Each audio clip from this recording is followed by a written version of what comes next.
আসসালামু আলাইকুম। কি অবস্থা সবার? আশা করি প্রত্যেকেই প্রত্যেকের জায়গা থেকে ভালো আছো এবং আমিও ভালো আছি। কেননা আমি কিন্তু সবসময় ভালো দলেই থাকি।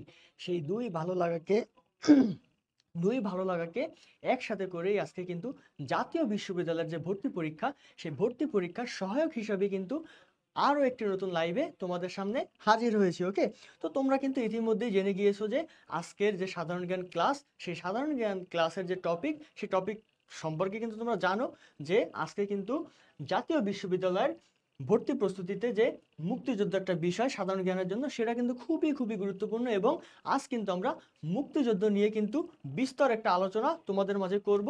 যে প্রশ্নগুলো এবং প্রশ্নের সাথে যে ব্যাখ্যা করে পড়াবো, সেই প্রত্যেকটা জিনিসই কিন্তু তোমাদের ভর্তি পরিস্থিতিতে খুবই সাহায্য করবে। তাই আশা করব তোমরা কিন্তু প্রত্যেকেই একদম শেষ পর্যন্ত, শেষ প্রশ্ন পর্যন্ত তোমরা আমার সঙ্গে যুক্ত থাকবে। এবং শুরুতে একটা কথা বলতে চাই যে আমার সাউন্ড ঠিক মতন আছে কিনা, আমার ক্লাসটি তোমরা ঠিক মতো দেখতে পাচ্ছ কিনা, এবং তোমরা কোন কোন জায়গা থেকে আমার ক্লাসটি লাইভ করছো আমাকে একটু প্রত্যেকে কমেন্ট করে জানাবে। ওকে? তো আশা করি খুব সুন্দর একটা ক্লাস আমরা আজকে নিতে যাচ্ছি। এবং ইতিমধ্যেই দেখতে পাচ্ছি যে অনেকেই কিন্তু আমাদের সঙ্গে জয়েন হয়েছে এবং আমাদের সাথে কিন্তু তোমাদের যে সকলের প্রিয় সাধারণ জ্ঞানের জ্ঞান ভান্ডার যাকে বলা হয়, লিজেন্ডের অন্যতম একজন শিক্ষক মাহফুজে কাব্য ভাই কিন্তু আমাদের সঙ্গে যুক্ত আছেন। ওকে? তো শুরুতেই দেখতে পাচ্ছি একজন রাকিবুল ইসলাম। আসসালামু আলাইকুম। ওয়ালাইকুম আসসালাম ভাইয়া, কেমন আছো তুমি? কোথা থেকে লাইভটি দেখছো অবশ্যই একটু কমেন্ট করে জানাও। ওকে?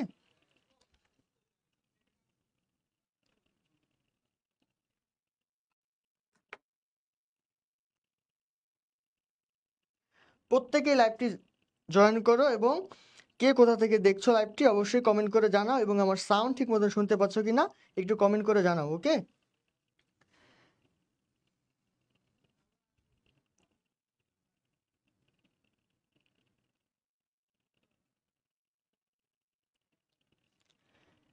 আচ্ছা, আমরা পরবর্তী স্লাইডে যাব। ইতিমধ্যে অনেকেই জয়েন করেছো, যেহেতু রাত একটু বেশি হয়ে গেছে, আজকে কিছু সমস্যার কারণে লাইভটি একটু দেরিতে আমাদের শুরু করতে হলো।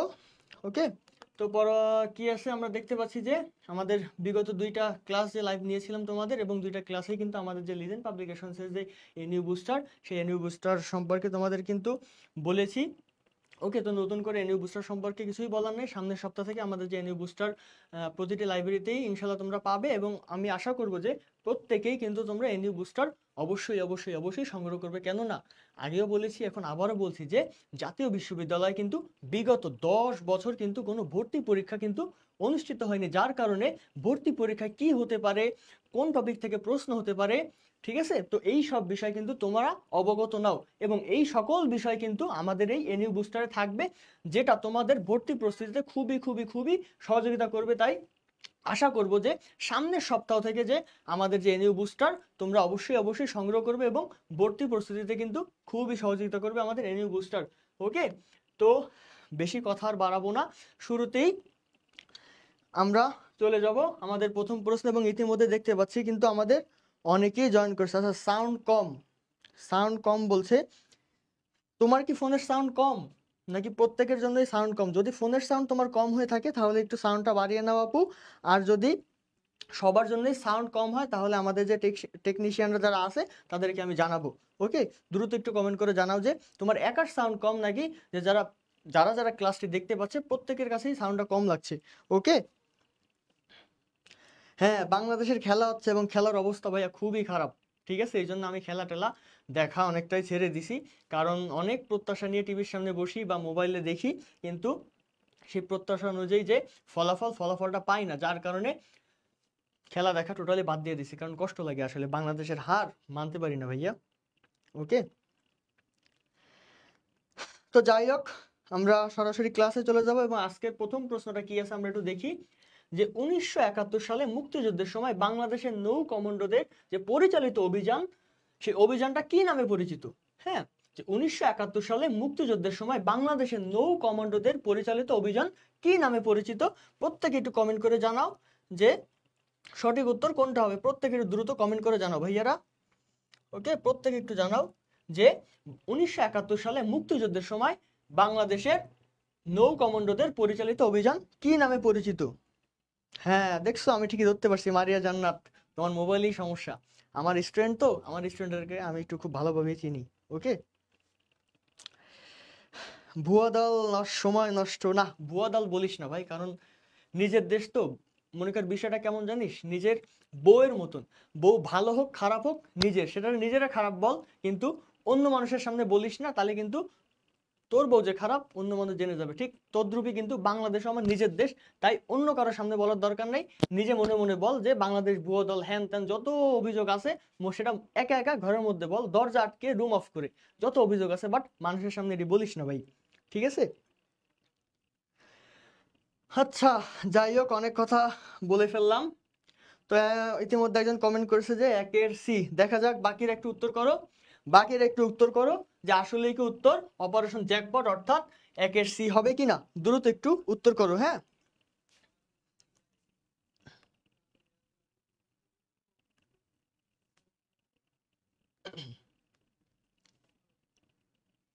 দ্রুত একটু উত্তর করো যে 1971 সালে মুক্তিযুদ্ধের সময় বাংলাদেশের নৌ কমান্ডোদের পরিচালিত অভিযান কি নামে পরিচিত? হ্যাঁ, তো বেশি সময় নেব না আমরা আজকে, যেহেতু রাত অনেক বেশি হয়ে গেছে ভাইয়া পুরা। তো ক্লাসটি শেষ পর্যন্ত থাকো এবং দ্রুত শেষ করার চেষ্টা করবো। ওকে, যতটুকু তথ্য তোমাদের এই মুক্তিযুদ্ধ বিষয় দরকার ঠিক ততটুকুই তোমাদেরকে পড়াবো, এক্সট্রা সময় নষ্ট করব না, এক্সট্রা কোনো কিছু পড়াবো না। ওকে, তো প্রথম উত্তরে যদি আমরা দেখতে পাই, উত্তর কি হবে যে হ্যাঁ, আসলে অপারেশন জ্যাকপট। এবং এই অপারেশন জ্যাকপট সম্পর্কে যদি আরেকটু বলতে হয়, তো বলতে হবে যে মুক্তিযুদ্ধের সময় কিন্তু পাকিস্তানি যে সেনাবাহিনীরা, যে পাকিস্তান যে হানাদার বাহিনী, তারা কিন্তু আমাদের সমগ্র বাংলাদেশটাকেই কিন্তু তাদের আশ্রয় কেন্দ্র হিসেবে গড়ে তুলেছিল এবং এদেশের মানুষকে কিন্তু প্রচুর থেকে প্রচুরতম নির্যাতন তারা কিন্তু করেছে। ওকে, তো সেইখান থেকে কিন্তু তারা বঙ্গোপ যে সাগর, আমাদের যে বঙ্গোপসাগর দক্ষিণবঙ্গের, সেই বঙ্গোপসাগরকেও কিন্তু তারা রেহাই দেয়নি এবং তারা কিন্তু এই বঙ্গোপসাগরকেও কিন্তু তারা ঘিরে রেখেছে। ওকে, তো আমাদের দেশের যে নৌবাহিনীরা রয়েছে তারা কিন্তু এই বঙ্গোপসাগরকে শত্রুমুক্ত করতেই কিন্তু এই যে 10 নম্বর সেক্টর, তোমরা প্রত্যেকেই জানো যে নৌ কমান্ডোদের দ্বারা পরিচালিত সেক্টর কোনটা, 10 নম্বর সেক্টর। সেটা কিন্তু এই যে নৌ কমান্ডো যারা, তারা কিন্তু এই বঙ্গোপসাগরকে শত্রু মুক্ত করতেই কিন্তু এই যে অপারেশন জ্যাকপট, এই অপারেশন জ্যাকপট কিন্তু তারা পরিচালনা করে। এবং যদি শুরুতেই বলি যে এই অপারেশন জ্যাকপট শুরু হয় কত তারিখে, শুরু হয় হচ্ছে অপারেশন জ্যাকপট কত, 14 আগস্ট, কত 14 আগস্ট 1971। অপারেশন জ্যাকপট শুরু হয় কবে, 14 আগস্ট 1971। এবং যদি বলি যে এই অপারেশন জ্যাকপটের যাত্রাটা শুরু হয় কবে, অপারেশন জ্যাকপটের যাত্রা শুরু হয় কোথা থেকে, কোথা থেকে শুরু হয়, পলাশীর হরিণা থেকে। কোথা থেকে, পলাশীর হরিণা থেকে। অপারেশন জ্যাকপটের যাত্রা শুরু পলাশীর হরিণা থেকে।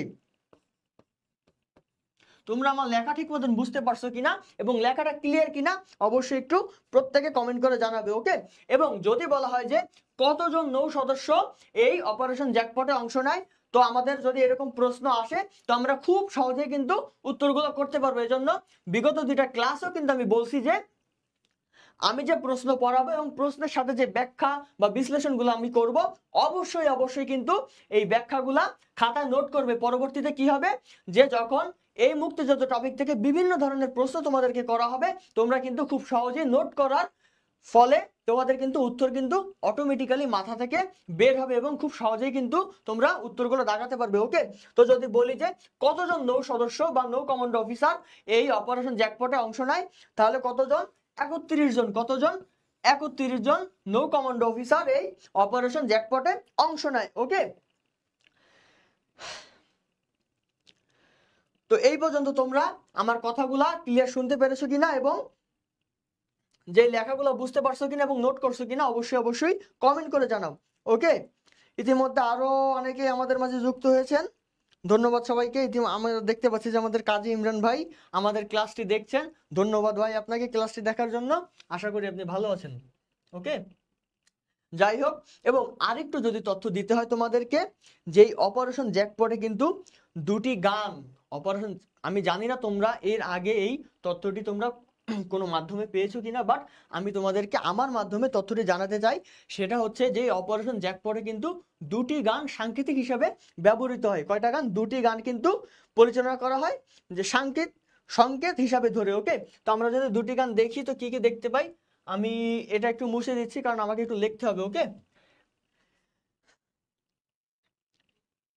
যে পঙ্কজ মল্লিকের একটি গান যে ছিল আমি তোমায় যত শুনিয়েছিলাম, কি?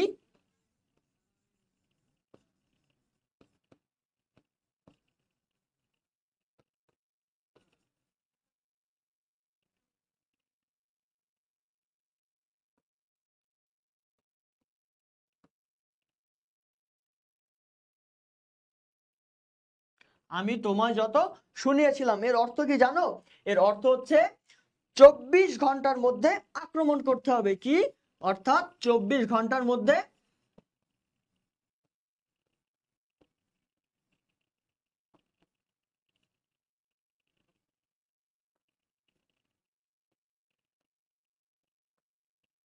আক্রমণ করতে হবে। আমি কিন্তু সবসময় বলি প্রতিটা ক্লাসে, ভাই আমার লেখা কিন্তু খুবই সুন্দর এবং এই লেখার জন্য কিন্তু স্কুলে অনেক বেশি মার্ক পাইতাম। ওকে, তো যার কারণে আমার লেখা যদি বুঝতে না পারো অবশ্যই আমাকে কমেন্ট করে জানাবে, আমি তোমাদেরকে বুঝিয়ে দেবো। ওকে, তো আমার লেখাটা ঠিক মতো বুঝতে পারছো কি না অবশ্যই অবশ্যই আমাকে একটু জানাও। ওকে, তো যে আমরা জানি যে অপারেশন জ্যাকপটে দুটি গান সংকেত হিসেবে ব্যবহার করা হয়, তার মধ্যে পঙ্কজ মল্লিকের একটি গান যে আমি তোমায় যত শুনিয়েছিলাম এর অর্থ কি? যে 24 ঘন্টার মধ্যে আক্রমণ করতে হবে। ওকে, তো আশা করি তোমরা বিষয়টি দেখতে পাচ্ছ, আমি বেশি সময় দেবো না, প্রথমেই বলে নিছি। তো আমি হচ্ছিল দ্বিতীয় যে সাংকেতিক গান হিসেবে রয়েছে সেটিতে চলে যাব। সেটি কি ছিল? সেটি কি ছিল একটু দেখে আসি আমরা। আরেকটি হচ্ছে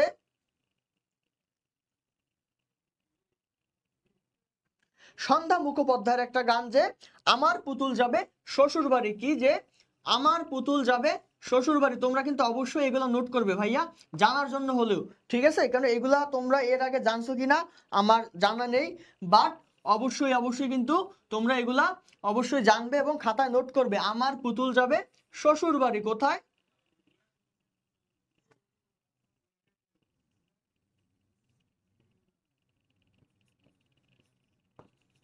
আমার পুতুল যাবে শ্বশুর বাড়ি।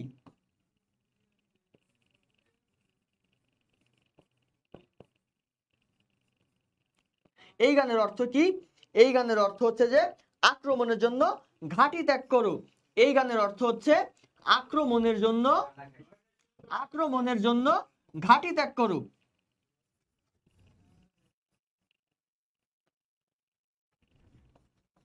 আক্রমণের জন্য ঘাঁটি ত্যাগ করো। তো আমরা কি পেলাম? যে অপারেশন জ্যাকপট যখন হয়, অপারেশন জ্যাকপটে কিন্তু দুইটি গান সাংকেতিক হিসাবে ব্যবহৃত হয়। তার মধ্যে একটি আমরা দেখেছিলাম যে পঙ্কজ মল্লিকের আমি তোমায় যত শুনিয়েছিলাম, অর্থ কি? যে 24 ঘন্টার মধ্যে আক্রমণ করতে হবে। আরেকটি গান সেটা ছিল সন্ধ্যা মুখোপাধ্যায়ের যে আমার পুতুল যাবে শ্বশুর বাড়ি, এর অর্থ কি? যে আক্রমণের জন্য ঘাঁটি ত্যাগ করো।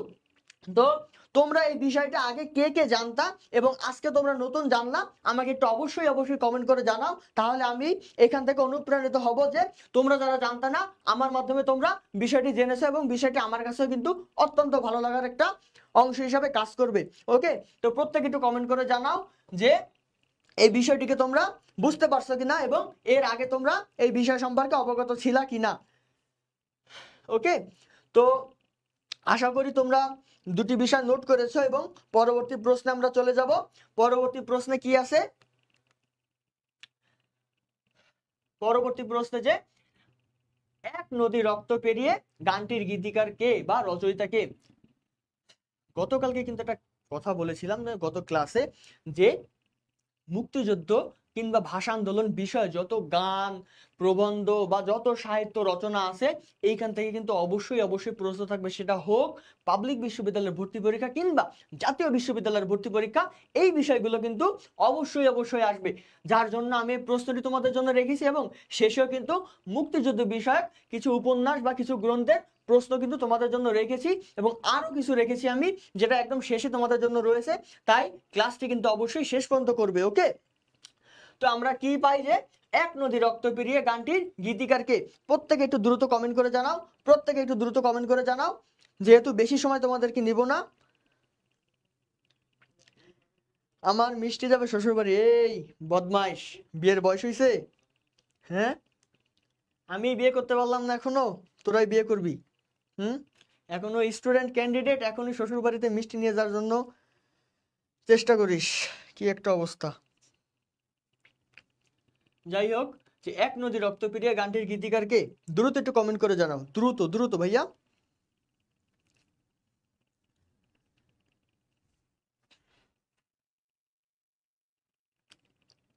একজনের উত্তর পেয়েছি, আব্দুল জব্বার। আসলে কি আব্দুল জব্বার হবে? হ্যাঁ, আব্দুল জব্বার কি হবে? উত্তর কি হবে? উত্তর হবে গোবিন্দ হালদার। এরকম কিন্তু প্রশ্নে আসবে, এটা না আসুক অন্য আসবে। যেমন আর একটা গান আছে না মুক্তিযুদ্ধ বিষয়ক, যে কি গান বলতো, অনেক পরিচিত একটা গান, কিন্তু মুক্তিযুদ্ধ বিষয়ক অনেক পরিচিত একটা গান। ওই যে একটা গান আছে না, যে মা গো ভাবনা কেন, আমরা তোমার শান্তি প্রিয় শান্ত ছেলে, তবু শত্রু এলে অস্ত্র হাতে ধরতে জানি, তোমার ভয় নেই মায়া আমরা প্রতিবাদ করতে জানি। তো এই গান সম্পর্কে কিন্তু তোমরা জানো, এটাও কিন্তু মুক্তিযুদ্ধ বিষয়ক একটি গান। ঠিক আছে, মুক্তিযুদ্ধ বিষয়ক আরেকটি গান কি, মা গো ভাবনা কেন, কি গান?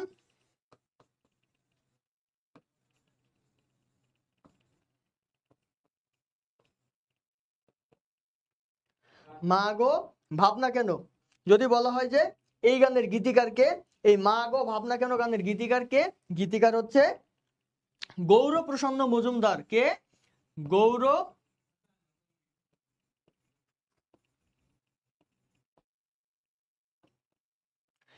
মা গো ভাবনা কেন গানের গীতিকার কে? গৌরপ্রসন্ন মজুমদার। এবং যদি বলা হয় যে সুরকার কে,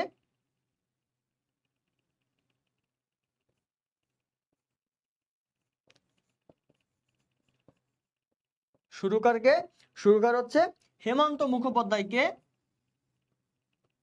এই বিষয়গুলো কিন্তু অবশ্যই খাতা নোট করবে, আমি কিন্তু বারবার বলছি।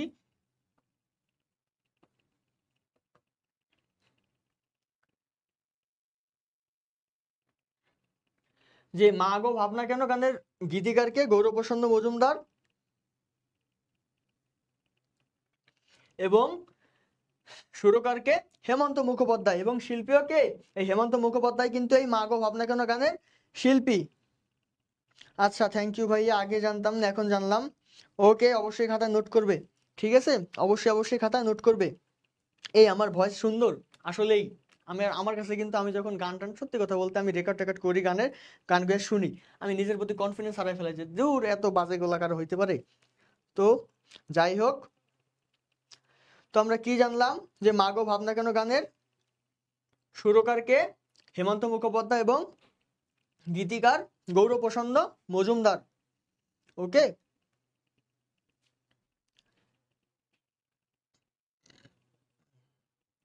এবং এই মুক্তিযুদ্ধ বিষয়ক যদি আরো একটি গান, যে ওই যে মোরা একটি ফুলকে বাঁচাবো বলে যুদ্ধ করি,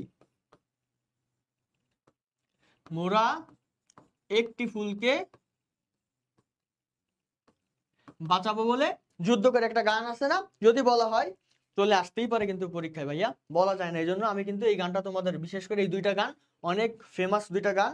এবং এই যে যে মুক্তিযুদ্ধ বিষয়ক 26শে মার্চ বলো 16ই ডিসেম্বর বলো, এই গানগুলো কিন্তু আমাদের যে বাসার আশেপাশে বলো বা যেখানে হচ্ছে হলো যে প্রোগ্রামগুলো হয়, মুক্তিযুদ্ধ বিষয়ক যে প্রোগ্রামগুলা, মানে তাদের স্মরণে এই গানগুলো কিন্তু আমরা শুনতে পাই। তো এই গান দুটা কিন্তু অত্যন্ত গুরুত্বপূর্ণ। এবং যদি বলা হয় যে এই মোরে একটি ফুলকে বাঁচাবো বলে যুদ্ধ করি, এই গানের গীতিকার কে?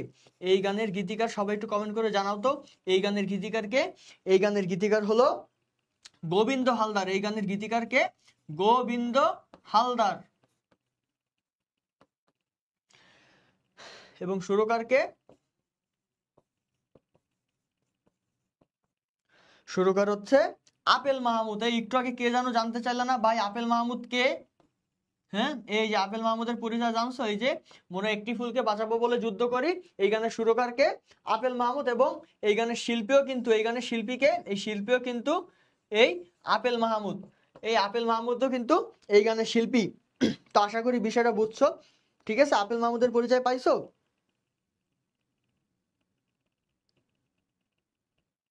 হ্যাঁ, মা গো ভাবনা কেন গৌরপ্রসন্ন মজুমদার বলেছি আমি। তো যে আপেল মাহমুদ সম্পর্কে জানতে চেয়েছিল, যে আপেল মাহমুদকে, এই যে উত্তর পেয়ে গেছো, যে মোরা একটি ফুলকে বাঁচাবো বলে যুদ্ধ করি, এই গানের গীতিকার গোবিন্দ হালদার, গোবিন্দ হালদার এবং সুরকারকে আপেল মাহমুদ। ওকে, যাই হোক অনেক কথা বলে ফেললাম, পরের প্রশ্নে যাব। পরের প্রশ্নটা কি আছে আমরা একটু দেখি, যে মুক্তিযুদ্ধে ক্রাক প্লাটুন কোন শহরে সক্রিয় ছিল? মুক্তিযুদ্ধে ক্রাক প্লাটুন কোন শহরে সক্রিয় ছিল? প্রত্যেকে একটু কমেন্টে উত্তর জানাও ভাইয়া, যে মুক্তিযুদ্ধে ক্রাক প্লাটুন কোন শহরে সক্রিয় ছিল? এই ক্রাক প্লাটুন কি জানো? এই ক্রাক প্লাটুন হচ্ছে একটি গেরিলা, কি গেরিলা ইউনিট, মুক্তিযুদ্ধের একটি গেরিলা ইউনিট। এই গেরিলা ইউনিটের নাম হচ্ছে ক্রাক প্লাটুন। ওকে, এবং এই ক্রাক প্লাটুন কিন্তু দুইজন কিন্তু গঠন করেছিল, মানে গঠনে কিন্তু ভূমিকা রাখি কে কে জানো তোমরা? এক হচ্ছে খালেদ মোশাররফ, কে?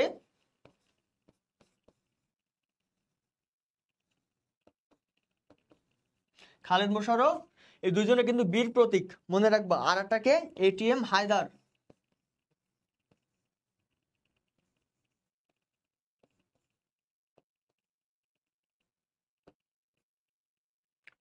তাহলে আমরা কি জানলাম, যে এই ক্রাক প্লাটুন কি? ক্রাক প্লাটুন হচ্ছে মুক্তিযুদ্ধের একটি গেরিলা ইউনিট, এবং এই গঠনে ভূমিকা রাখে কে? গঠনে ভূমিকা রাখে খালেদ মোশাররফ এবং এটিএম হায়দার, এবং এই দুইজনে কিন্তু বীর উত্তম। এই দুইজনে কি? এই দুইজনে কিন্তু বীর উত্তম। ওকে, আশা করি বুঝতে পারছো। এবং যদি আরেকটু বলা হয়, যে এই যে ক্রাক প্লাটুন, এটা মুক্তিযুদ্ধের সময় আমাদের যে 11টা সেক্টর ছিল, কয়টা সেক্টর ছিল ভাইয়া? 11টা সেক্টর ছিল। এই 11টা সেক্টরের মধ্যে এই যে 2 নাম্বার সেক্টর, কয় নাম্বার সেক্টর? 2 নং সেক্টর। কয় নং?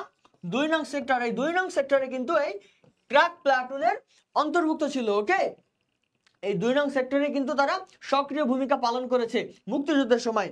ওকে, এবং আরেকটু যদি বলতে হয়, যে এই যে ক্রাক প্লাটুন যে আক্রমণ পরিচালনা করে, এবং এই আক্রমণের সময় কিন্তু তারা একটি পদ্ধতি অবলম্বন করে। কি পদ্ধতি তোমরা জানো? কি পদ্ধতি জানো? হিট অ্যান্ড রান পদ্ধতি। কি? হিট অ্যান্ড রান পদ্ধতি। কি পদ্ধতি? হিট অ্যান্ড রান পদ্ধতি। এই যে মুক্তিযুদ্ধের সময় যে ক্রাক প্লাটুন 2 নং সেক্টরের অধীনে ছিল, এই যে ক্রাক প্লাটুনের যে আক্রমণের যে কার্যক্রম, এই কার্যক্রম কি পদ্ধতিতে অবলম্বন করতো তারা? Hit and run. এবং যদি বলা হয় যে কোথায় আক্রমণ করে, যে হোটেল ইন্টারকন্টিনেন্টালে তারা কিন্তু গ্রেনেড হামলা চালায়, এবং কার নির্দেশে জানো? এটা কিন্তু খালেদ মোশাররফ, যে বীর উত্তম খালেদ মোশাররফ এর উদ্যোগে কিন্তু তারা হিট অ্যান্ড রান পদ্ধতিতে হোটেল ইন্টারকন্টিনেন্টালে কিন্তু তারা গ্রেনেড হামলা চালায়। ওকে, তো আশা করি বিষয়টা তোমরা বুঝতে পারছো। এবং কে কে বুঝতে পারো নাই আমাকে একটু কমেন্ট করে জানাও। কে কে বুঝতে পারো নাই একটু কমেন্ট করে জানাও আমাকে।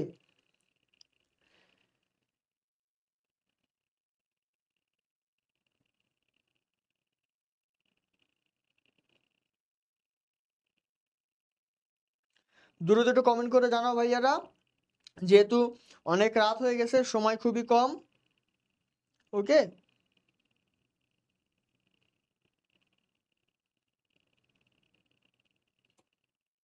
দ্রুত একটু কমেন্ট করে জানাও, সময় কিন্তু কম। তাহলে এটার উত্তর কি হবে? আশা করি জিনিসগুলো তোমরা নোট করছো। এবং উত্তর যদি বলতে হয়, যে মুক্তিযুদ্ধে ক্রাক প্লাটুন কোন শহরে সক্রিয় ছিল? কোথায়? ঢাকা। কোথায়? ঢাকাতে। এবং আরেকটু যদি বলতে হয়, যে তোমরা কিন্তু অনেকেই জানো, তোমরা কিন্তু একটা বিষয় অনেকেই জানো, যে এই যে ক্রাক প্লাটুনে কিন্তু অসংখ্য সদস্য ছিল। অসংখ্য কিন্তু সদস্য ছিল। তার মধ্যে উল্লেখযোগ্য যদি 2 জন সদস্যকে বলতে হয়, তোমরা কিন্তু জানো, যে এক হচ্ছে কে? পপ সম্রাট আজম খান। কে? পপ সম্রাট আজম খান।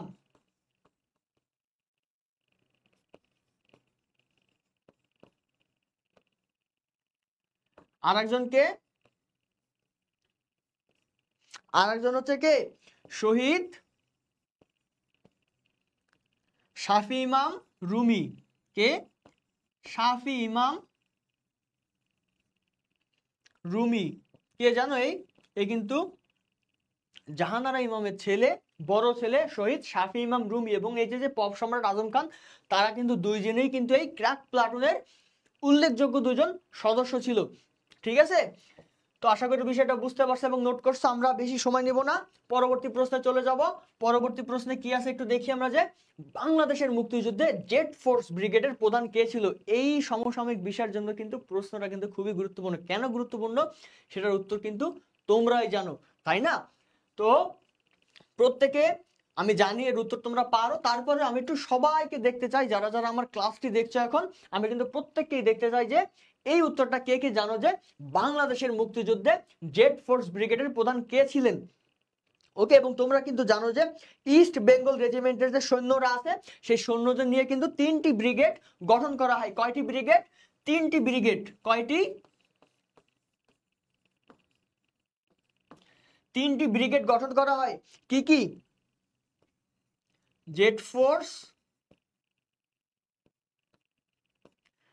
তারপরে কি এস ফোর্স, আর কি কে ফোর্স।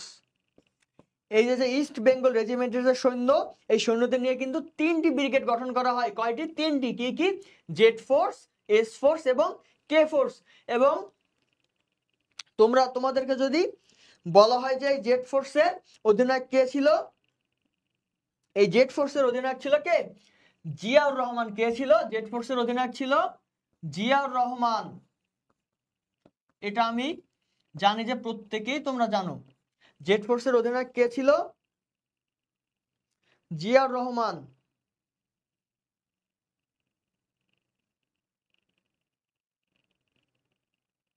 এবং যদি বলা হয় যে এই যে এস ফোর্স, এই এস ফোর্সের অধিনায়ক কে ছিল? এস ফোর্সের অধিনায়ক ছিল কে? Major K M Shafiullah. কে?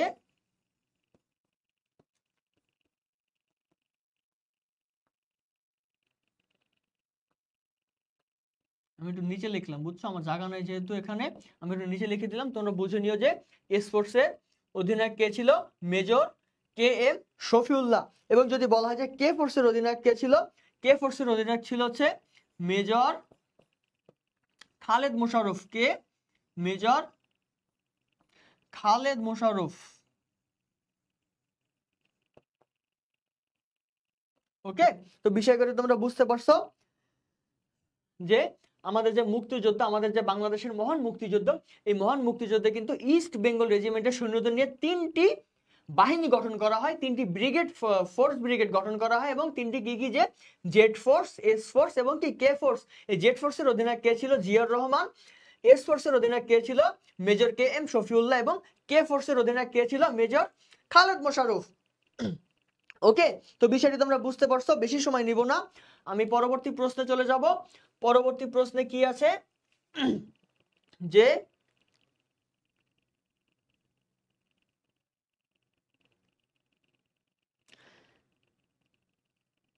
কোন বিদেশি সাংবাদিক 1971 সালে পূর্ব পাকিস্তানে পাকিস্তানি বর্বরতার খবর সর্বপ্রথম বহির্বিশ্বে প্রকাশ করেন? কোন বিদেশি সাংবাদিক 1971 সালে পূর্ব পাকিস্তানে পাকিস্তানি বর্বরতার খবর সর্বপ্রথম বহির্বিশ্বে প্রকাশ করেন? প্রত্যেকে একটু দ্রুত কমেন্ট করে জানাও ভাইয়ারা, প্রত্যেকে একটু দ্রুত কমেন্ট করে জানাও যে সঠিক উত্তর কোনটা হবে। প্রত্যেকে দ্রুত কমেন্ট করে জানাও।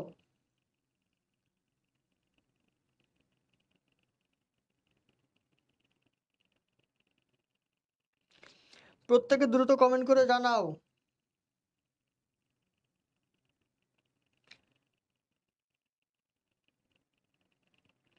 যে কোন বিদেশি সাংবাদিক 1971 সালে পূর্ব পাকিস্তানে পাকিস্তানি বর্বরতার যে খবর সর্বপ্রথম বহির্বিশ্বে প্রকাশ করেন? হ্যাঁ, সঙ্গীত সরকার কি বলছেন? Simon drink. বাকিরা কি? বাকিরা কি বলছেন একটু কমেন্ট করে জানান, বাকিরা কি বলছেন? দ্রুত দ্রুত দ্রুত ভাইয়া, কি হবে উত্তর?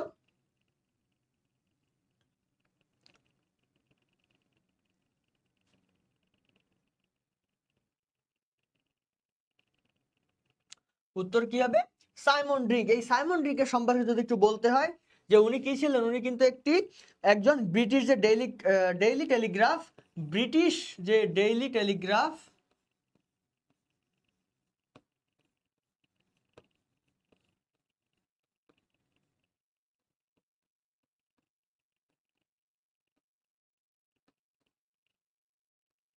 ডেইলি টেলিগ্রাফ, এই ডেইলি টেলিগ্রাফের কিন্তু উনি একজন সাংবাদিক ছিলেন। কি ছিলেন? সাংবাদিক। ওকে, আশা করি সবাই এটা জানতো আগে থেকেই যে উনি কিন্তু ব্রিটিশ ডেইলি টেলিগ্রাফের একজন সাংবাদিক ছিলেন। এবং আরো যদি বলা হয় যে উনি কিন্তু জার্মান যে দূতাবাস, জার্মান দূতাবাসের মাধ্যমে কিন্তু গণহত্যার যে ছবিগুলা আমাদের মুক্তিযুদ্ধে যে পাকিস্তানি হানাদার বাহিনী আমাদের যে গুম খুন ধর্ষণ এগুলো চালায়, এই যে যে সবগুলোর যে প্রতিচ্ছবি বা এই যে তার কাছে যে সংগ্রহে থাকা যে ছবিগুলা তিনি নিয়েছিলেন, এই জিনিসগুলা কিন্তু তিনি জার্মান দূতাবাসের মাধ্যমে কিন্তু যে ছবিগুলা কি করেন, লন্ডনে প্রেরণ করেন। এবং ওনার সম্পর্কে যদি আরেকটু বলা হয় যে বাংলাদেশ থেকে কিন্তু ওনাকে অনেক সম্মাননা দেয়া আছে। তার মধ্যে উল্লেখযোগ্য একটি সম্মাননা কি, যে বাংলাদেশের মুক্তিযুদ্ধ মৈত্রী। কি? বাংলাদেশের মুক্তিযুদ্ধ মৈত্রী।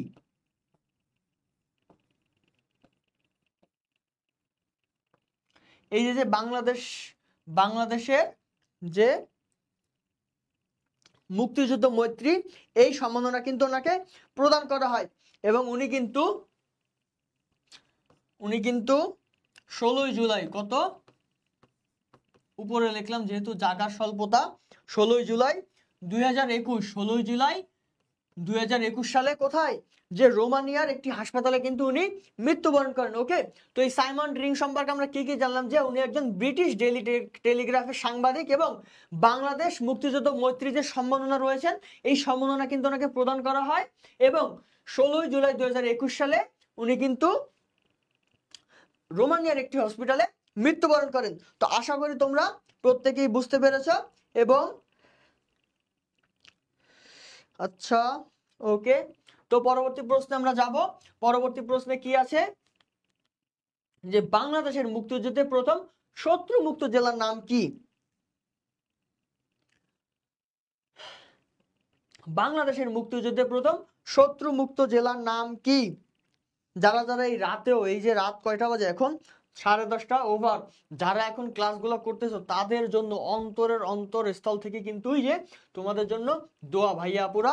আমি আশা করি তোমরা যে কোনো হয় জাতীয় বিশ্ববিদ্যালয় বা এখনো যেহেতু আমাদের রাজশাহী, চট্টগ্রাম, গুচ্ছ সহ খুলনা ভার্সিটি বলো, সাস্ট বলো, হ্যাঁ, যে জায়গায় এখনো পরীক্ষা, ভর্তি পরীক্ষা বাকি আছে, তোমরা পরীক্ষাগুলো দিবে এবং ইনশাল্লাহ ইনশাল্লাহ ইনশাল্লাহ তোমরা চান্স পাবে। ওকে, এই ক্লাসটি শুধুমাত্র যে জাতীয় বিশ্ববিদ্যালয়ের জন্যই যে তা কিন্তু নয়, এটা কিন্তু যে কোনো ভর্তি পরীক্ষার জন্যই কিন্তু খুবই গুরুত্বপূর্ণ মুক্তিযুদ্ধ অংশটা। তাই যারা এত রাত জেগে এত কষ্ট করে আমার ক্লাসটি দেখছো তাদেরকে অসংখ্য অসংখ্য ধন্যবাদ। ওকে, তো আমরা কি পেলাম প্রশ্নটা, যে বাংলাদেশের মুক্তিযুদ্ধে প্রথম শত্রুমুক্ত জেলার নাম কি? প্রত্যেকে একটু কমেন্ট করে জানাও যে বাংলাদেশের মুক্তিযুদ্ধে প্রথম শত্রুমুক্ত জেলার নাম কি। ওকে, দ্রুত দ্রুত একটু কমেন্ট করে জানাও ভাইয়া পুরা। ক্লাসটি দ্রুত শেষ করে দেবো, তোমাদেরকে বেশি কষ্ট দিব না, রাত জাগাবো না। ওকে, আমি এতটাও পাষাণ নই, ঠিক আছে? আমি কিন্তু খুবই নরম মনের একজন মানুষ, খুবই শান্তশিষ্ট। আমার যারা স্টুডেন্ট আছে তারা কিন্তু জানে, আমার কয়েকজন স্টুডেন্ট কিন্তু আমার এই ক্লাসটি এখন দেখছে, তারা কিন্তু জানে যে আমি একজন ব্যক্তি হিসাবে কেমন। নিজের গুণগান গাচ্ছি না, ঠিক আছে? তো জাস্ট বলার জন্য আর কি বললাম যে আমি খুবই শান্তশিষ্ট একজন মানুষ, অতটা পাষাণ আমি না, দ্রুতই তোমাদেরকে শেষ করে দিব। তাই দ্রুত একটু কমেন্ট করে জানাও যে বাংলাদেশের মুক্তিযুদ্ধে প্রথম শত্রুমুক্ত জেলার নাম কি। ওকে, তো উত্তর যদি আমরা দেখতে পাই, উত্তর কোনটা হবে? যশোর। এবং যদি বলা হয় এই যশোর কবে শত্রুমুক্ত হয়? 6 ডিসেম্বর। কবে? 6 ডিসেম্বর শত্রুমুক্ত হয়। এবং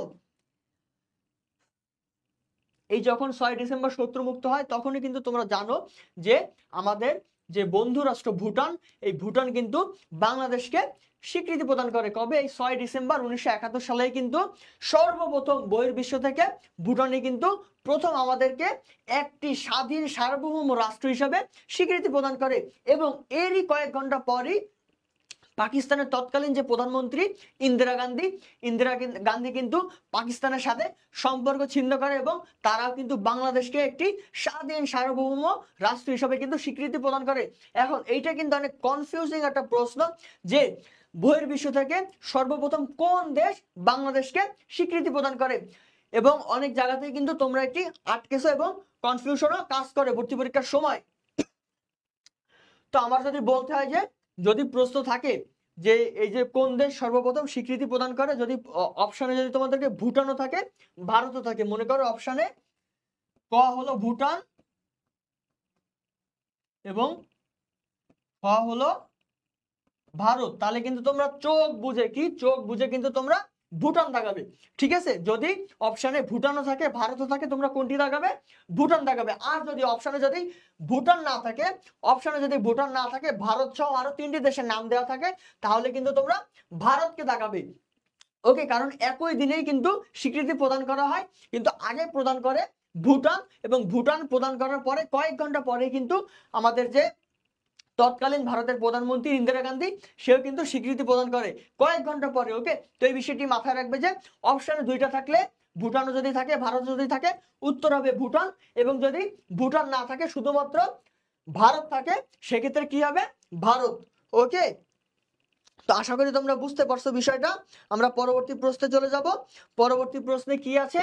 পরবর্তী প্রশ্নে আছে যে বাংলাদেশের কোন নারী মুক্তিযোদ্ধা মুক্তি বেটি নামে পরিচিত? বা সরি,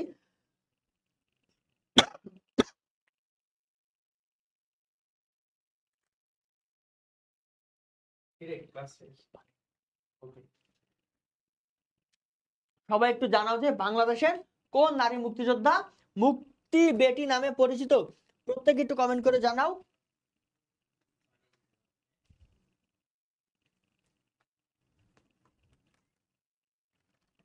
দ্রুত একটু কমেন্ট করে জানাও যে বাংলাদেশের কোন নারী মুক্তিযোদ্ধা মুক্তি বেটি নামে পরিচিত?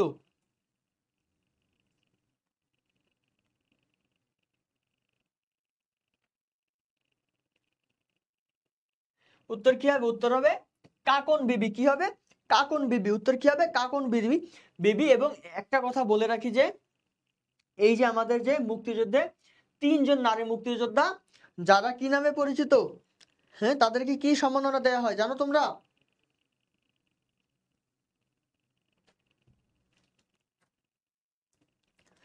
সবাই একটু জানাও তো তাদেরকে কি সম্মাননা দেওয়া হয়? আমাদের যে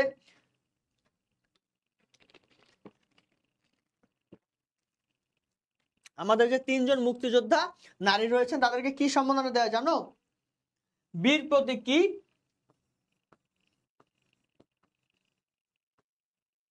বীর প্রতীক দেওয়া হয়। কিন্তু এখানে একটা কথা আছে, কথা হচ্ছে যে এই যে কাকন বিবির কিন্তু উনি কিন্তু একজন কি বলা হয় যে খেতাববিহীন মুক্তিযোদ্ধা। কি? খেতাববিহীন মুক্তিযোদ্ধা। কেননা অন্য অন্য যে 2জন আছে, কারা কারা, যে ডাক্তার সেতারা বেগম এবং তারামন বিবি, এদের কিন্তু খেতাব দেওয়া হলেও, তৎকালীন সময় যখন খেতাব প্রদান করা হয় তখন কিন্তু এই যে কাকুন বিবি তিনি কিন্তু খেতাববিহীন ছিলেন। কিন্তু যখন 1996 সালে, কত সালে?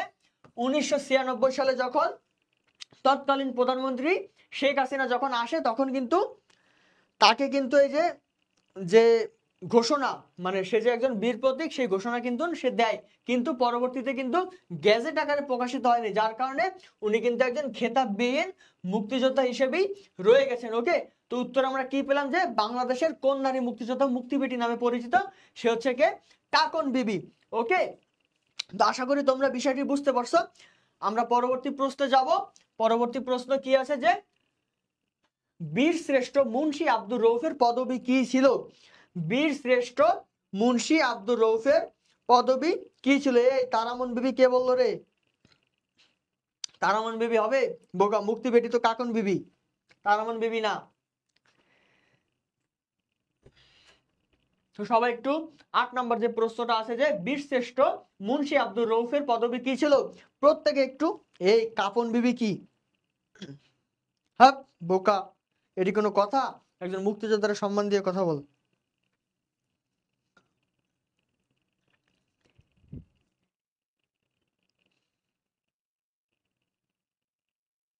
এগুলো কেমন ধরনের কথা? হ্যাঁ, যাই হোক, বীর শ্রেষ্ঠ মুন্সি আব্দুর রউফ এর পদবী কি ছিল? দ্রুত একটু কমেন্ট করে জানাও, দ্রুত একটু কমেন্ট করে জানাও যে বীর শ্রেষ্ঠ মুন্সি আব্দুর রউফের পদবী কি ছিল?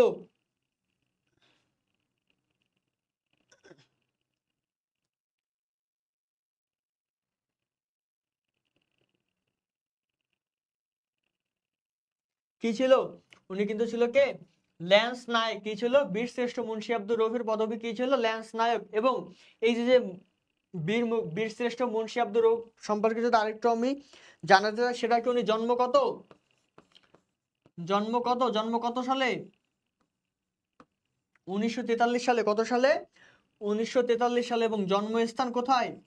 জন্মস্থান ফরিদপুরে। এগুলা কিন্তু নোট কর ভাইয়ারা, নোট কর। জন্মস্থান কোথায়? ফরিদপুরে। এবং কত নং সেক্টরে উনি যুদ্ধ করে? 1 নং সেক্টরে। কত নং সেক্টরে? 1 নং সেক্টরে কিন্তু উনি যুদ্ধ করে। এবং ওনার মৃত্যু কত সালে হয়? মৃত্যু কত সালে হয়? মৃত্যু হয় 20 এপ্রিল। কত? 1971। কত? মৃত্যু কত হয়? 20 এপ্রিল 1971। তাহলে আমরা এখান থেকে কি পেলাম? যে মুন্সি আব্দুর রউফ কত সালে জন্মগ্রহণ করেন? 1943 সালে। জন্মস্থান কোথায়? ফরিদপুরে। কত নং সেক্টরে যুদ্ধ করেন? 1 নং সেক্টর। এবং মৃত্যু কত? 20 এপ্রিল 1971। এইবার একটা নোট লেখাই তোমাদের, একটা নোট লেখাই। সেটা হচ্ছে, যদি যদি যদি এই প্রশ্নটা দেয়া হয় এবং যদি জন্ম তারিখ জিজ্ঞাসা করা হয়, ঠিক আছে, তো অপশনে যদি 20 এপ্রিল তোমরা না দেখো, যেহেতু তোমাদের মনে পড়বে যে ভাইয়া তো 20 এপ্রিল করাইছিল, বাট অপশনে তো 20 এপ্রিল খুঁজে পাচ্ছি না, তখন কি করবা? তখন ভাইয়াকে গালাগালি দিস না ভাই। ভাইয়াকে গালাগালি দেওয়ার কোনো প্রয়োজন নাই। সেই গালাগালি যাতে না দাও তার জন্য একটা নোট করাবো। সেটা হচ্ছে যে অপশনে যদি এই 20 এপ্রিল দেওয়া না থাকে, অবশ্যই অবশ্যই কিন্তু 8 এপ্রিল দেওয়া থাকবে। কি দেওয়া থাকবে? 8 এপ্রিল দেওয়া থাকবে। তাই অপশনে যদি জন্ম তারিখ, মানে প্রশ্নে যদি জন্ম তারিখ জানতে চাওয়া হয় এবং অপশনে যদি 20 এপ্রিল না থাকে, তো 8 এপ্রিল দাগাতে হবে। আর যদি 20 এপ্রিলও থাকে এবং 8 এপ্রিলও থাকে, তো 20 এপ্রিল দাগাবে। কিন্তু এরকম কখনো হয়নি, আশা করি হবেও না। হয় 20 এপ্রিল থাকবে, না হয় 8 এপ্রিল থাকবে। তো যদি অপশনে 20 এপ্রিল না দেখো, চোখ বুঝে 8 এপ্রিল দাগাই দিও। ওকে, চোখ বুঝে 8 এপ্রিল দাগাই দিও। ঠিক আছে?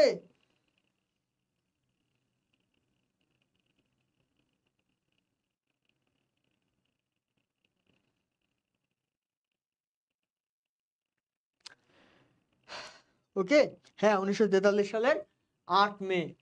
8 মে, হ্যাঁ 8 মে। ওকে, আচ্ছা যাই হোক, আমরা পরবর্তী প্রশ্নে যাব। পরবর্তী প্রশ্নে কি আছে? যে এই যে শুরুতে কিন্তু একটা কথা তোমাদেরকে বলেছিলাম ক্লাস শুরু হওয়ার আগে, যে মুক্তিযুদ্ধ বলো, ভাষা আন্দোলন বলো, এখানের যে চলচ্চিত্র, নাটক, উপন্যাস, গ্রন্থ অসংখ্য রয়েছে এবং যেগুলা ভর্তি পরীক্ষার জন্য কিন্তু খুবই খুবই গুরুত্বপূর্ণ। ওকে, তো আমি তোমাদেরকে বলেছিলাম যে শেষে 2-3টা কোশ্চেন আমি রেখেছি যে মুক্তিযুদ্ধের এই যে যে গ্রন্থগুলো সম্পর্কে। তারই মধ্যে একটি হলো কি পূর্ণদৈর্ঘ্য চলচ্চিত্র, যেটা ভর্তি পরীক্ষা আসার সম্ভাবনা রয়েছে। কি? যে মুক্তিযুদ্ধোত্তর পূর্ণদৈর্ঘ্য চলচ্চিত্র কোনটি? দ্রুত একটু কমেন্ট করে জানাও যে মুক্তিযুদ্ধোত্তর পূর্ণদৈর্ঘ্য চলচ্চিত্র কোনটি? সুইট মানুষকে গালি দেওয়া যায়? এই ভাই তুই তো পোলা মানুষ রে। এডি মায়ারা আমার কইলে নাই মানতাম যে সুইট মানুষ, সুইট একটা ভাইয়া, গালি দেওয়া যায় না। কিন্তু ছেলে মানুষ বললি সুইট মানুষকে গালি দেওয়া যায়, এটি আমার কাছে কেমন কেমন যেন লাগলো। এটি বলিস না ভাই। ওকে, এটি বলিস না। যাই হোক, মুক্তিযুদ্ধোত্তর পূর্ণদৈর্ঘ্য চলচ্চিত্র কোনটি?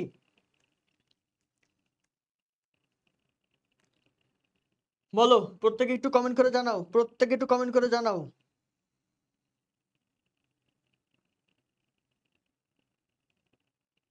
হ্যাঁ 8 এপ্রিল, আমি তো বললাম যে হচ্ছে যদি 20 এপ্রিল বা 8 এপ্রিল, দুইটার মধ্যে গ্যাঞ্জাম করার দরকার নাই। দুইটা যদি অপশনে থাকে একটা দাগিয়ে দিও। আর যদি 20 এপ্রিল না থাকো 8 এপ্রিল দাগিও। আর 8 এপ্রিল না থাকলে 20 এপ্রিল লাগিও। ওকে, হলিয়া। এই হলিয়া কি হবে? হুলিয়া কি হবে? এটা হলিয়া না, এটা হুলিয়া। মুক্তিযোদ্ধাদের পূর্ণদৈর্ঘ্য চলচ্চিত্র কোনটি? হুলিয়া কি হবে? একটু ভেবেচিন্তে উত্তর দাও, একটু ভেবেচিন্তে উত্তর দাও। 9 ডি। সবাই দেখি একদম মন মতন উত্তর দিয়ে দিচ্ছে।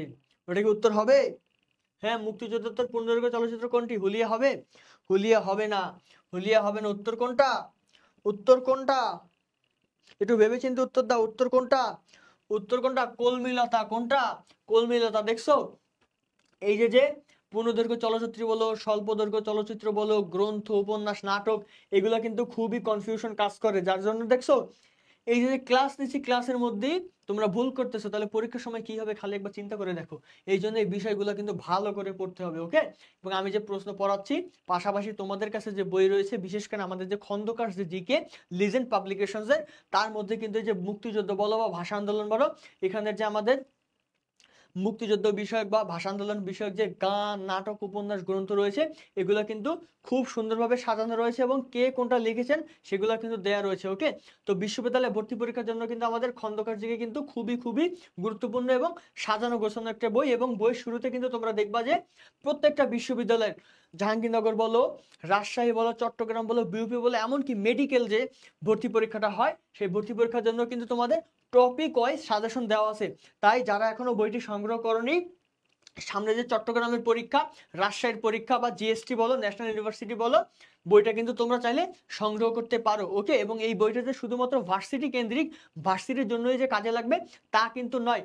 তোমাদের পরবর্তী যে তোমরা যখন চাকরির পরীক্ষা দেবা বা বিসিএস এর প্রিপারেশন নেবা, সেক্ষেত্রেও কিন্তু আমাদের যে লিজেন্ড পাবলিকেশনস এর খন্দকার জিকে, এটা কিন্তু তোমাদের কাজে লাগবে, ওকে। তো যাই হোক, যে মুক্তিযোদ্ধার পূর্ণদৈর্ঘ্য চলচ্চিত্র কোনটি, এটা কোনটা, কলমিলতা, কোনটা, কলমিলতা। এবং যদি কলমিলতা সম্পর্কে একটু ধারণা তোমাদেরকে দিতে হয় তো বলবো, এই কলমিলতা কত সালে পরিচালিত হয়, কত সালে বলো তো,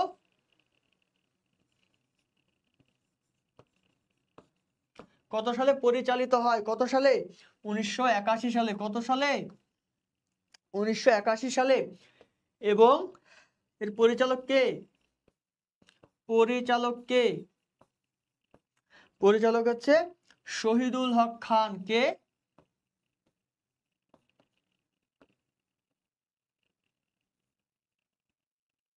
কে, শহীদুল হক খান। তাহলে এই কলমিলতা সম্পর্কে আমরা কি জানলাম, যে এই কলমিলতা একটি পূর্ণদৈর্ঘ্য চলচ্চিত্র যেটি পরিচালিত হয় 1981 সালে, কত সালে, 1981 সালে। এবং পরিচালককে শহীদুল হক খান।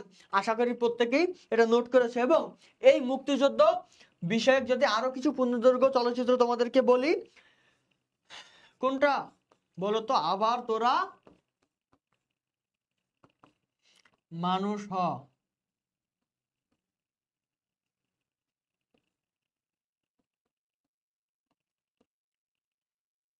আবার তোরা মানুষ হ, এটা কার, এই যে পূর্ণদৈর্ঘ্য চলচ্চিত্র পরিচালককে, খান আতাউর রহমান। কে,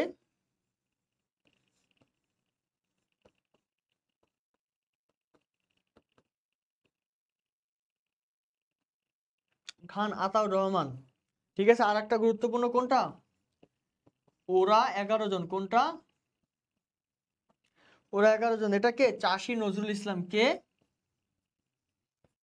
সবাই একটু নোট করিস ভাইয়ারা, কারণ এটা কিন্তু খুব গুরুত্বপূর্ণ, এগুলো এগুলোই কিন্তু ভর্তি পরীক্ষায় আসে,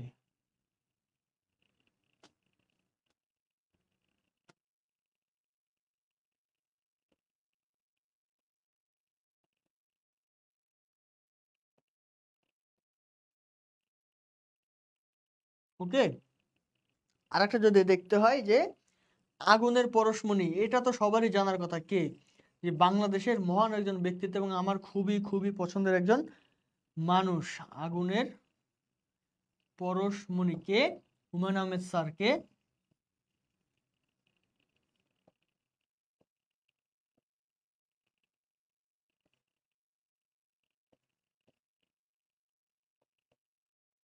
কে, হুমায়ুন আহমেদ স্যার। তাহলে আমরা কি কি পেলাম, যে এই যে কলমিলতা বাদেও যে আরো যে তিনটা পূর্ণদৈর্ঘ্য চলচ্চিত্র কি কি, আবার তোরা মানুষ হয়, কে পরিচালক, এটার যে খান আতাউর রহমান, ওরা 11 জন, চাষী নজরুল ইসলাম, এবং আগুনের পরশমণি হুমায়ুন আহমেদ। কে, হুমায়ুন আহমেদ। তো আশা করি প্রত্যেকে এটা নোট করেছো এবং সময় বেশি নিব না, পরবর্তী প্রশ্ন এবং সর্বশেষ প্রশ্ন, ওকে। সর্বশেষ যে প্রশ্ন,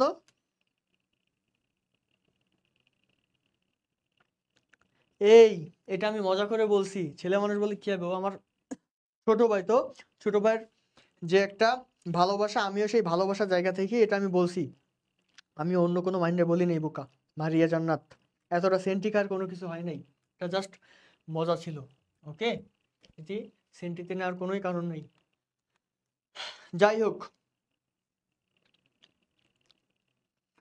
পরবর্তী প্রশ্ন 10 নম্বর প্রশ্ন কি দেখতে পাচ্ছি আমরা, যে চেতনা 71 ভাস্কর্যের অবস্থান। আমি কিন্তু গত ক্লাসে বলেছিলাম যে এই যে ভাস্কর্য কিন্তু ভর্তি পরীক্ষার জন্য কিন্তু খুবই খুবই গুরুত্বপূর্ণ। ভাস্কর্য কিন্তু ভর্তি পরীক্ষার জন্য খুবই খুবই গুরুত্বপূর্ণ। এবং ভাস্কর্যের, আচ্ছা তোমরা উত্তরটি তোমরা দিতে লাগবে, এর মাঝে আমি কিছু কথা বলি যে ভাস্কর্য যখন পড়বা, গত ক্লাসেও বলেছি আজও বলছি যে ভাস্কর্য যখন পড়বা, ভাস্কর্যের অবস্থান কোনটা, অবস্থান এবং কে ভাস্কর, কে ভাস্কর, কে ভাস্কর্য পড়ার সময় যে অবস্থান এবং ভাস্কর, এই দুইটা কিন্তু খুবই খুবই গুরুত্বপূর্ণ। ওকে, খুবই খুবই গুরুত্বপূর্ণ। তাই আবারও বলছি যে যখন তোমরা মুক্তিযুদ্ধ বিষয়ক ভাস্কর্য বলো বা ভাষা আন্দোলন ভিত্তিক কিছু ভাস্কর্য, এছাড়াও কিন্তু বাংলাদেশে অন্যান্য যে সমসাময়িক তৎকালীন সময় যেটাই হয়েছিল সেই রীতিধারাতেই কিন্তু অনেক ভাস্কর্য স্থাপন করা হয়েছে।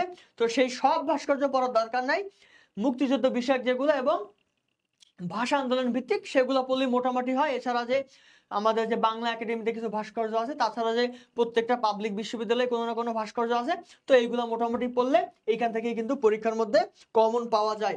ওকে, তো প্রত্যেকে একটু কমেন্ট করে জানাও যে চেতনা 71 ভাস্কর্যের অবস্থানটা কোথায়, কোথায় কোথায় কোথায় বলো, চেতনা 71 ভাস্কর্যের অবস্থান কোথায়? কি হবে উত্তর? শাহজালাল বিজ্ঞান ও প্রযুক্তি বিশ্ববিদ্যালয়। 10-এর খ হবে না রাকিবুল, কি হবে? শাহজালাল বিজ্ঞান ও প্রযুক্তি বিশ্ববিদ্যালয় সিলেট, যেটাকে আমরা সাবি প্রবি নামে চিনি। ওকে, তো চেতনা 71 ভাস্কর্যের অবস্থান কোথায়?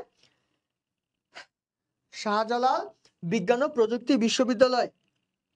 ওকে, যাই হোক, তো মুক্তিযুদ্ধ বিষয়ক আরো কিছু আমরা ভাস্কর্যের নাম দেখি। তার মধ্যে অন্যতম হলো কি,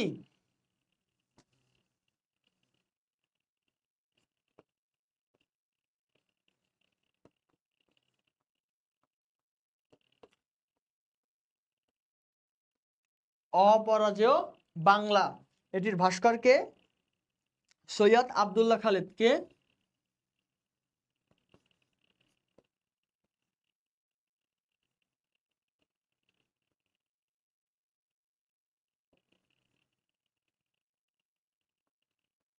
কে?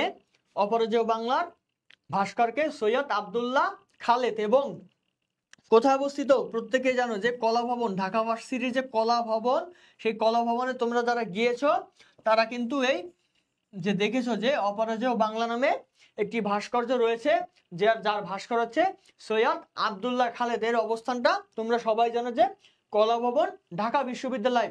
ওকে, তো আশা করি এটা তোমরা দেখছো।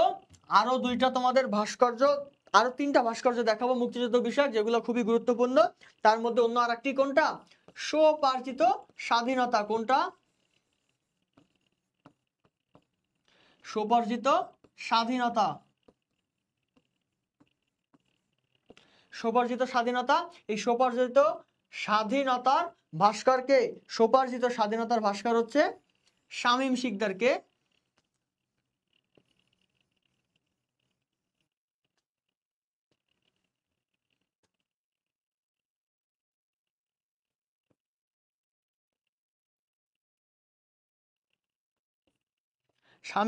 শামীম শিকদার। এবং এটির অবস্থান কোথায়? এটির অবস্থান কিন্তু টিএসসি ঢাকা বিশ্ববিদ্যালয়, ঢাকা বিশ্ববিদ্যালয়ের যে টিএসসি রয়েছে, হ্যাঁ, এই টিএসসির প্রাঙ্গণে অবস্থিত। কোনটা? স্বপার্জিত স্বাধীনতা। এবং ভাস্করকে শামীম শিকদার, ভাস্করকে শামীম শিকদার। ঠিক আছে, তো আমরা যদি আরো একটি মুক্তিযুদ্ধ বিষয়ক ভাস্কর্য দেখি, সেটা কোনটা? সংসপ্তক। কোনটা?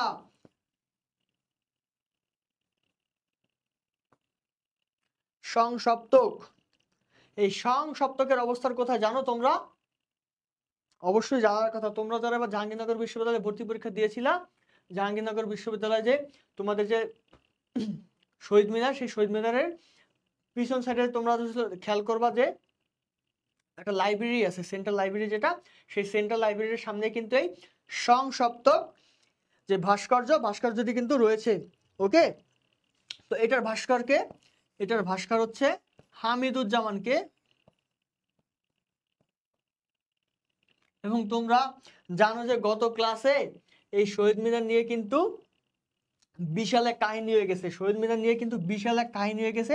শহীদ মিনার পড়ানোর সময় আমি তোমাদের বলছিলাম যে ভর্তি পরীক্ষা দিতে যারা গিয়েছিলাম তারা অনেকেই মনে করছে এটা কি পানির ট্যাঙ্কি।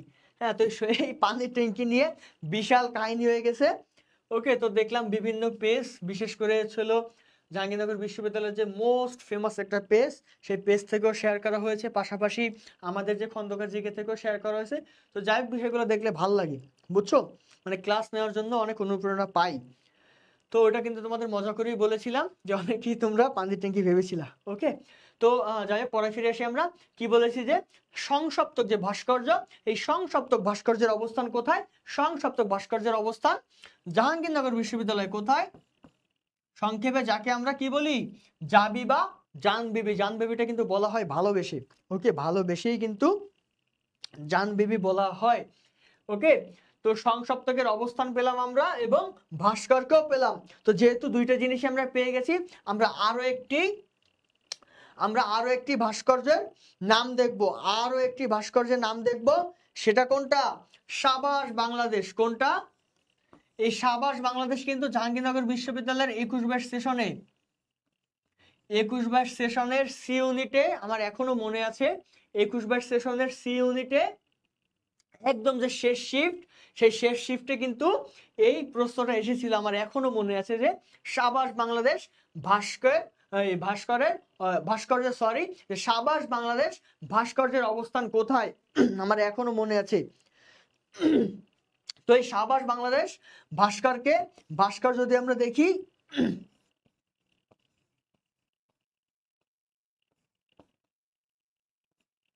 নিতুন কুণ্ডু, এবং এর অবস্থান কোথায়?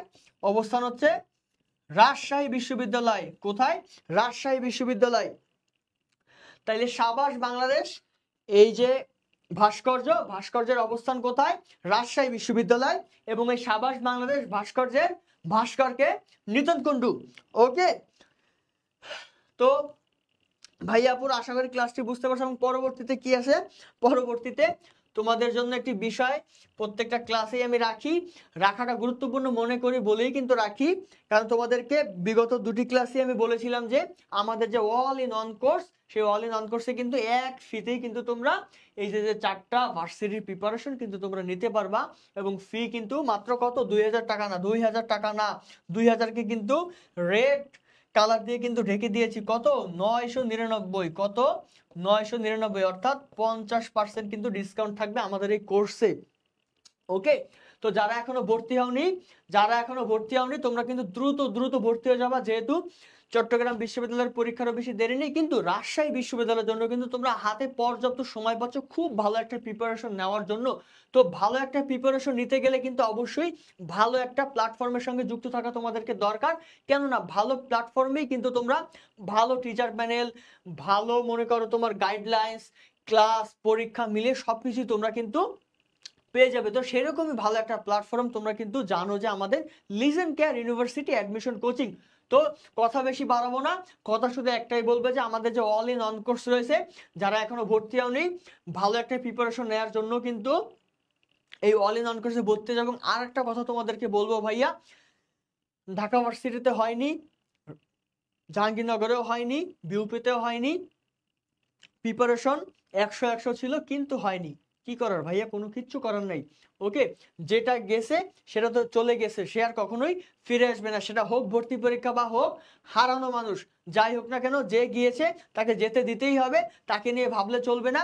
সামনে যেটা আসবে তাকে নিয়েই কিন্তু ভাবতে হবে। ওকে, তো সামনে কিন্তু তোমাদের চট্টগ্রাম বিশ্ববিদ্যালয়, রাজশাহী বিশ্ববিদ্যালয় এবং 7 কলেজ, তারপরে গুচ্ছ বিশ্ববিদ্যালয় এবং এই যে আমাদের জাতীয় বিশ্ববিদ্যালয়, এই যে বিশ্ববিদ্যালয়গুলো রয়েছে, তোমার হাতে কিন্তু এখনো পর্যাপ্ত সময় রয়েছে এবং এই বিশ্ববিদ্যালয়ের প্রিপারেশন নেওয়ারও কিন্তু খুব ভালো একটা সময় তোমাদের রয়েছে। তো আমি আশা করব ভেঙে পড়ার দরকার নেই, হতাশ হওয়ারও দরকার নেই। যে সময় রয়েছে সেই সময় মতন যদিও তোমরা প্রিপারেশন আজ থেকে নেওয়া শুরু করো। আজ থেকেও যদি প্রিপারেশন নেওয়া শুরু করো, ইনশাল্লাহ ইনশাল্লাহ ইনশাল্লাহ, হয় চট্টগ্রাম হোক, রাজশাহী হোক, গুচ্ছ হোক বা জাতীয় বিশ্ববিদ্যালয়, যে জায়গায় হোক না কেন, একটি সিট কিন্তু ইনশাল্লাহ তোমার হবেই। তাই আমি মন থেকে তোমাদের জন্য দোয়া করি যে তোরা কি ক্লাসের মধ্যে গ্যাঞ্জাম করিস রে। যাই হোক, তোমাদের জন্য দোয়া করি তোমরা একটি সিট যেন পেয়ে যাও। ঠিক আছে, তো আজকের কথা বেশি বাড়াবো না, রাত অনেক হয়েছে। তো আশা করি সবাই ভালো ছিলা এবং ভালো থাকবা। তো দেখা হবে পরবর্তী কোনো লাইভে। সে পর্যন্ত ভালো থাকো, সুস্থ থাকো। আসসালামু আলাইকুম।